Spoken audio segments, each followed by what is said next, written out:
Moi, ça représente mon club de cœur, mon club de gosse. J'ai pas commencé mes juniors au Servette, j'étais dans un club de ville, à CAG à l'époque qui n'existe plus. Mais très tôt, dès l'âge de 5-6 ans, mes premiers souvenirs sont de me rendre au Charmy avec mon père et mon parrain, voir le plus de matchs possible. Donc j'ai été fan de Servette avant de porter ces couleurs. Tu connais assez bien l'histoire du club aussi. Qu'est-ce que c'est l'identité servettienne? L'identité servettienne, je crois que c'est comme beaucoup d'autres clubs, hein, mais le contexte genevois est un peu particulier. Ça a toujours été d'essayer de présenter du beau foot. Le public genevois a toujours été assez sévère, on va dire, à ce niveau-là, tout en ayant de l'engagement. L'engagement uniquement ne les satisfaisait pas.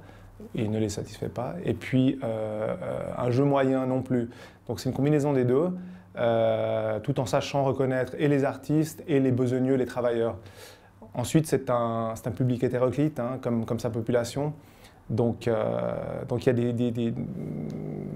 a des sensibilités différentes dans le public. Donc je pense que c'est probablement un des publics les plus exigeants de Suisse.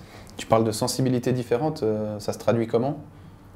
Alors typiquement, bah voilà, peut-être que certains, en fonction des origines, en fonction de leur vécu, auront plus de plaisir à voir des joueurs se battre et montrer du tempérament sur le terrain, et d'autres peut-être plus de joueurs à vocation technique, ayant plus un rôle créatif qu'un rôle purement combatif. Le Servette FC a 130 ans aujourd'hui. Si tu devais ressortir qu'un moment de cette longue histoire, ce serait lequel? Je pense que je l'ai vécu indirectement, mais je crois que la grande saison des 4 titres, ça reste quand même le point d'orgue de ce club. Il y en a probablement eu d'autres avant, mais c'est vrai que remporter les 4 compétitions que le club a disputées, c'est, je pense, un palmarès assez exceptionnel qui sera difficilement battable, simplement par le fait que certaines de ces compétitions n'existent plus. Donc je pense que ça reste un peu la référence, l'équipe de référence. Moi, c'est probablement cette équipe-là, je n'ai pas de souvenir exact, mais c'est probablement cette équipe-là que j'ai découverte au Charmy quand j'allais justement avec mon père, mon parrain et leurs amis. Je suis de 73, comme je disais, j'ai commencé à aller au Charmy à l'âge de 5-6 ans, donc c'est probablement cette équipe-là qui a marqué le plus le club, l'histoire.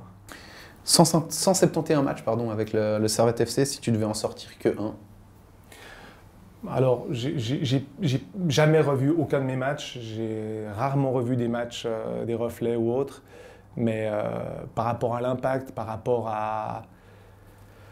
au résultat, simplement, je retiendrai le match de 99, la finale du championnat à la Pontaise.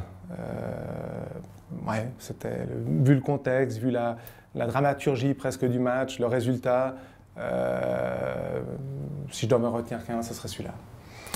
Tu fais partie des rares joueurs avec Lionel Pizzina, qu'on a interviewé aussi, qui a finalement tout vécu avec Servette, c'est-à-dire tu as joué dans les 3 premières divisions, enfin les 3 plus hautes divisions, enfin les 3 divisions dans lesquelles le Servette a évolué, c'est-à-dire Première Ligue, Challenge League, Super League. Tu as gagné le championnat avec Servette, tu as joué la Coupe d'Europe avec Servette, tu as tout vécu finalement avec ce club, c'est une fierté?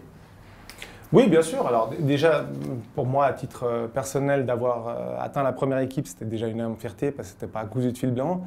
Et puis c'est vrai que comme tu le disais, j'ai vécu pas mal de choses. Alors tu as été plutôt cool, tu as plutôt cité les bons moments, les titres et les Coupes d'Europe, mais ne serait-ce que le début de ma carrière, j'ai commencé à jouer la Coupe d'Europe, l'année d'après on gagne le championnat. Juste après, on fait le tour de relégation. Enfin, ça a été vraiment émotionnellement, c'était les montagnes russes avec Servette. Hein. Et puis après, je suis revenu après la faillite et puis on était en Première Ligue. Mais je crois que c'est aussi à ça qu'on reconnaît finalement l'attachement d'un joueur avec ses couleurs et son club. C'est que dans les moments durs, il ne fait pas comme la plupart les rafles le navire, lui il reste. Moi, quand j'ai eu cette mésaventure à Xamax, j'avais quelques propositions pour jouer encore en Liga, voire en Challenge League, mais pour moi c'était évident que j'allais retourner à Genève et aider Servette. Ça a été bref, mais philosophiquement pour moi c'était important de pouvoir amener ma pierre à l'édifice et aider Servette qui était en mauvaise posture.